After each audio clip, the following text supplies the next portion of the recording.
All right, hey guys, back for another dual credit U.S. history lesson here on a very, very important change that we're going to kind of introduce here for this unit, and that is the market and industrial revolution. You'll sometimes also hear it called the transportation revolution. It really goes by all three names, and we're really referring to the change in how work is happening. So we'll get into that, and that's kind of what our focus is going to be here today. We want to explain the economic effects that are brought about by the industrial and the market revolutions. And then if you get time, you can, I guess, work on your honor and slavery projects, even though that will be due. But all that aside, let's get right into the mini lesson, the industrial and market revolutions, and let's go for it. Okay, so we're going to look at how technology is transforming human society here. We're going to look at what are the limits, though, to industrialization and market integration. There's going to be things that are going to kind of, it feels like the Industrial Revolution happened so quickly, but at the same time, it does take time, and it's not like all of a sudden everybody moves to cities and are working in factories. It's a little bit more complicated than that. So let's get into this, shall we? When most historians refer to the Industrial Revolution or the Market Revolution or the Transportation Revolution, they are talking about a series of both economic, which means money and finances, and social changes. Okay, the way that work is done and how society is structured is going to remarkably shift. And this happens from about, give or take, 1820 to 1860. Again, you could argue that the Industrial Revolution is still going on right now. It's just now we have a new one. It's the internet. What are we going to define these terms as, though? I'm going to focus on two revolutions specifically, and that's the Industrial Revolution and then also the Market Revolution. So what are these? Definitions are right here. The Industrial Revolution is just the way that we define how efficient products are made. That could be with certain technologies that are invented. That could be involved like the processes that by which those things are made. And then the Market Revolution is changing, kind of shifting about how people are thinking about markets. And this also kind of goes hand in hand with transportation, because it's going to be really a transportation revolution that's going to allow the market revolution to really happen. Let's get into what is going to make up these things. Okay. First, I'd like you, if you're doing this on your own, just to predict what do you think is going to change with the technology that Americans are going to use in the next few years, or how about how we make things. What do you think? And again, if you're doing this in class, we'll discuss this and kind of hear some of your thoughts and feelings about this. So what is the Industrial Revolution, the Market Revolution? These are the seven things, seven things that I would encourage you to think about, okay, with the Industrial Revolution, Market Revolution, okay? These sevens. I have yet to come up with an acronym that I like for this, but this is what I've got right now.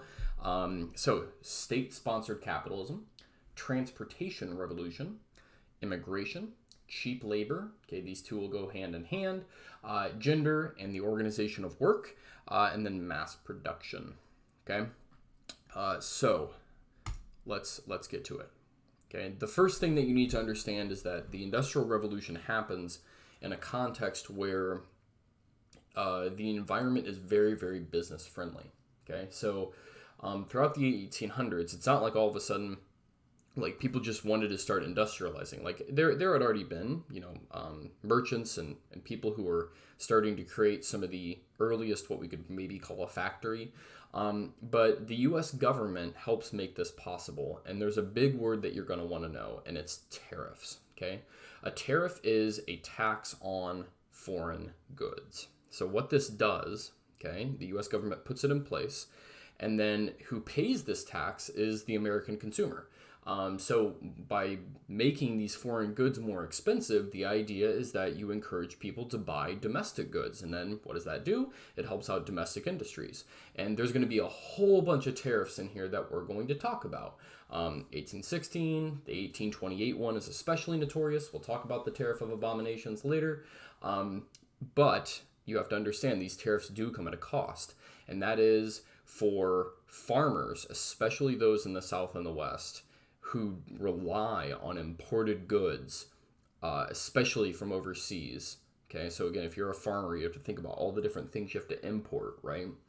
The idea of tariffs is horrible, okay, because you don't want foreign goods to be more expensive for you as a farmer, because what's going to happen, well, if all of a sudden you're a farmer and the American government puts in a bunch of tariffs, other governments are going to reciprocate, and they're going to increase their prices, which is bad for you if you're a farmer, because again, it's hard to buy stuff that's more expensive, right?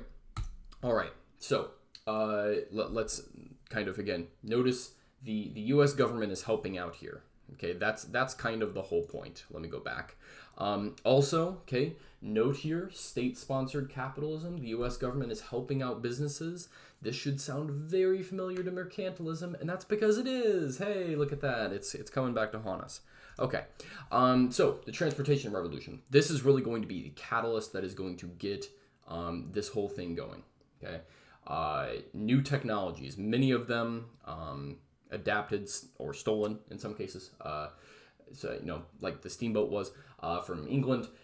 Canals, okay, the cotton gin, which is short for cotton engine, the railroad, things like that.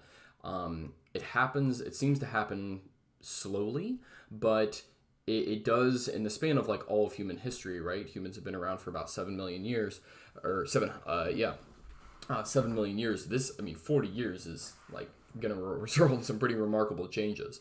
Something to know about all these things, steamboats, they were amazing because they allow you to basically, well, I'll kind of explain some of the advantages of these things. Steamboats allow you to actually go upstream and not just downstream. That's a big deal.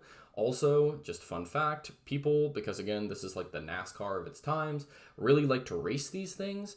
And also fun fact, if you try to race these things, that means you have to increase the boiler pressure on these suckers.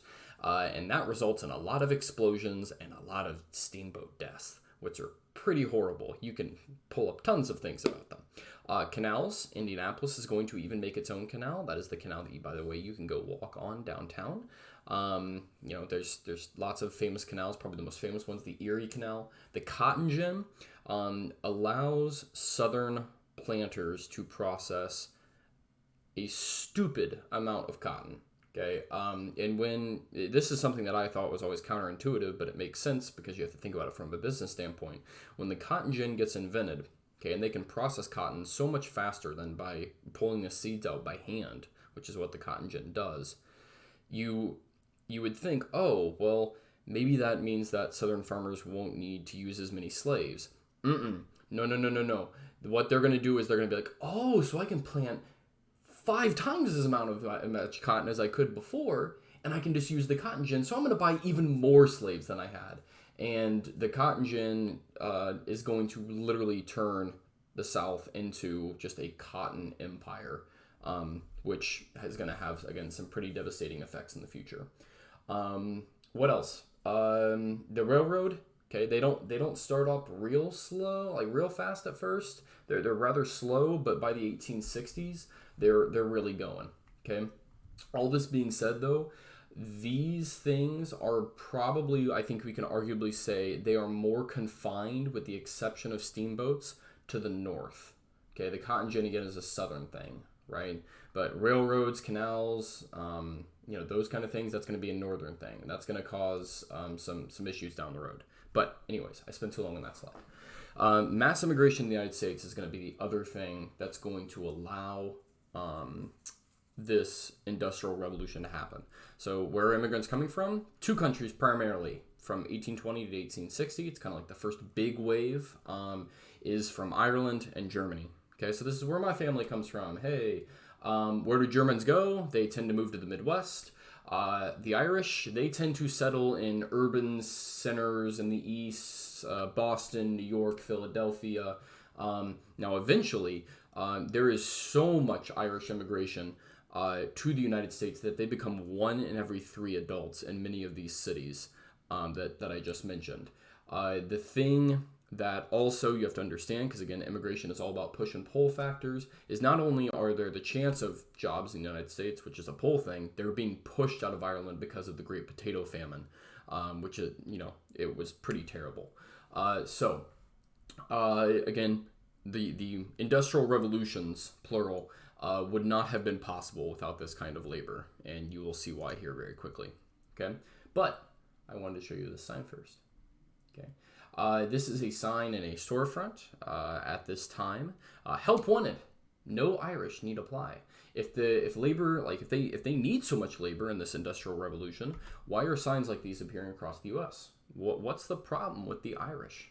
So think about it. Okay, pause the video if you need a chance to write down your answer. Then there is an interesting answer to this question. So the problem with the Irish is that they are not considered to be white. There is a fascinating book by a historian whose name I cannot remember right now. It's called When the Irish Became White. And they are considered literally to be, you can kind of see the portrayal of them over here. Let me move my face here so you can see it. You can see they're portrayed as almost like ape-like in a way. You can tell this person's Irish because it says Irish right there, but then also they've got the typical, stereotypical, Irish hat, things like that, coattails, things of that nature. The other thing, though, that if you look here, what this political cartoon is saying is that the Irish, in this cartoonist's opinion, are just as bad as blacks in the South. They are equally considered to be subhuman by them. Which is pretty terrible in terms of it's just not one racism, it's double racism. So right here, again, there is a horrible stereotype against the Irish. Again, thinking about jobs and those kind of things. But let's talk about some with this cheaper labor. Okay, the reason why they're detested is because the Irish, and not just the Irish, but also women, were increasingly being pushed into this line of work. And the reason why is because the nature of work is changing. Okay, so women, especially in the north and urban areas, are starting to, for the very first time, work outside the home. And this would be done in the years after. Typically what would happen is you'd hit age 14, 15 or so. You might work a few years just to make some money in some of these early factories. Many of them, are related to the textile industry, so they're going to be using that cotton from the South. I'd like you to check out Lowell, Massachusetts here as an example, so check out that video. And then they would kind of go off and get married and not return to that. The thing that... again, to realize about this is that there is going to be some pretty horrible pay for women, relatively speaking. Again, and they would use children as well compared to men. But this also is liberating for women who've been confined, again, inside the home by things like Republican motherhood and stuff like that, right? I'll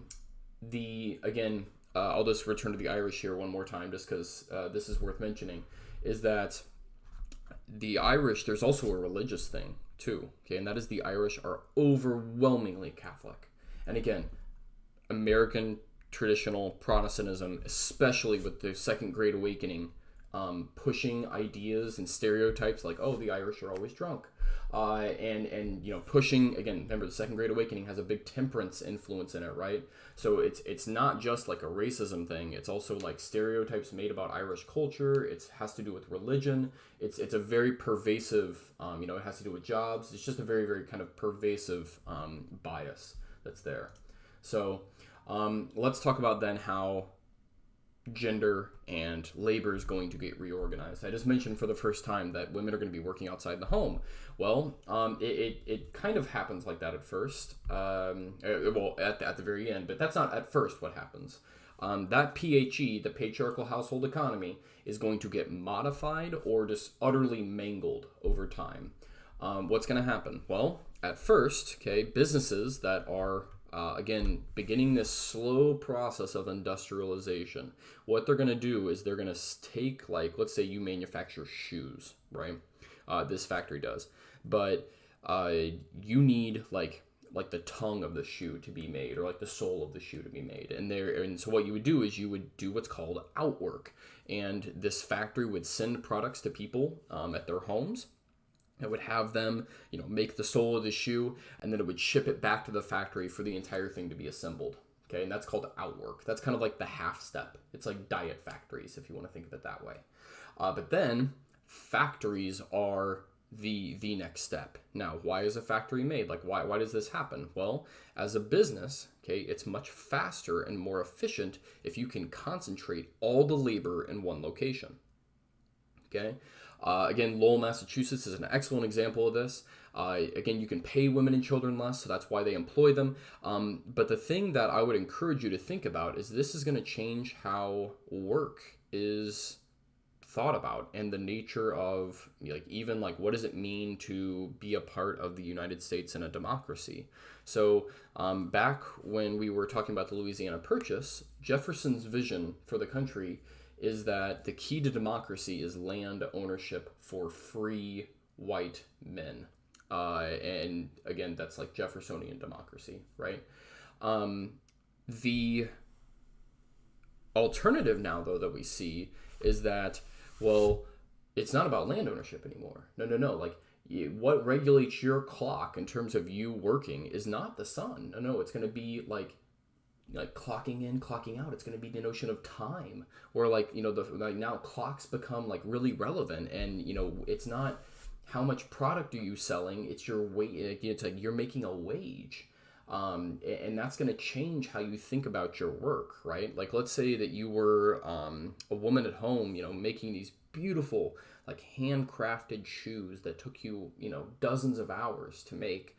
And now you're just like, okay, needle here, needle here, needle here, needle here. And you've done that for 16,000 hours a day. You don't really care about that anymore. You're just kind of a cog in the machine. And so that's going to make you feel very different about what you're doing. So again, it's not just like a change of work. It's also about how that work changes you, right? Think about all the stuff with remote learning. Okay, well, working from home changes the dynamic in terms of how you feel as a human being, and it's very, very similar here. Okay, so mass production. Okay, with continuing on with the acronym here, it just simply put, the United States becomes stupid efficient as time goes on. Now, there's a whole bunch of reasons why. Factories might be one, but you can also look at stuff that's done like interchangeable parts. Okay, like that. And again, if you don't know what interchangeable parts is, it's the idea that piece A can replace piece A in another product, that you literally are just creating copies of things as opposed to stuff being handcrafted. That is inherently more efficient. But there you go. Okay. What I'd like you to do to end the lesson is we'll watch a sampling of this. You don't need to watch the whole thing on the Industrial Revolution, but feel free to.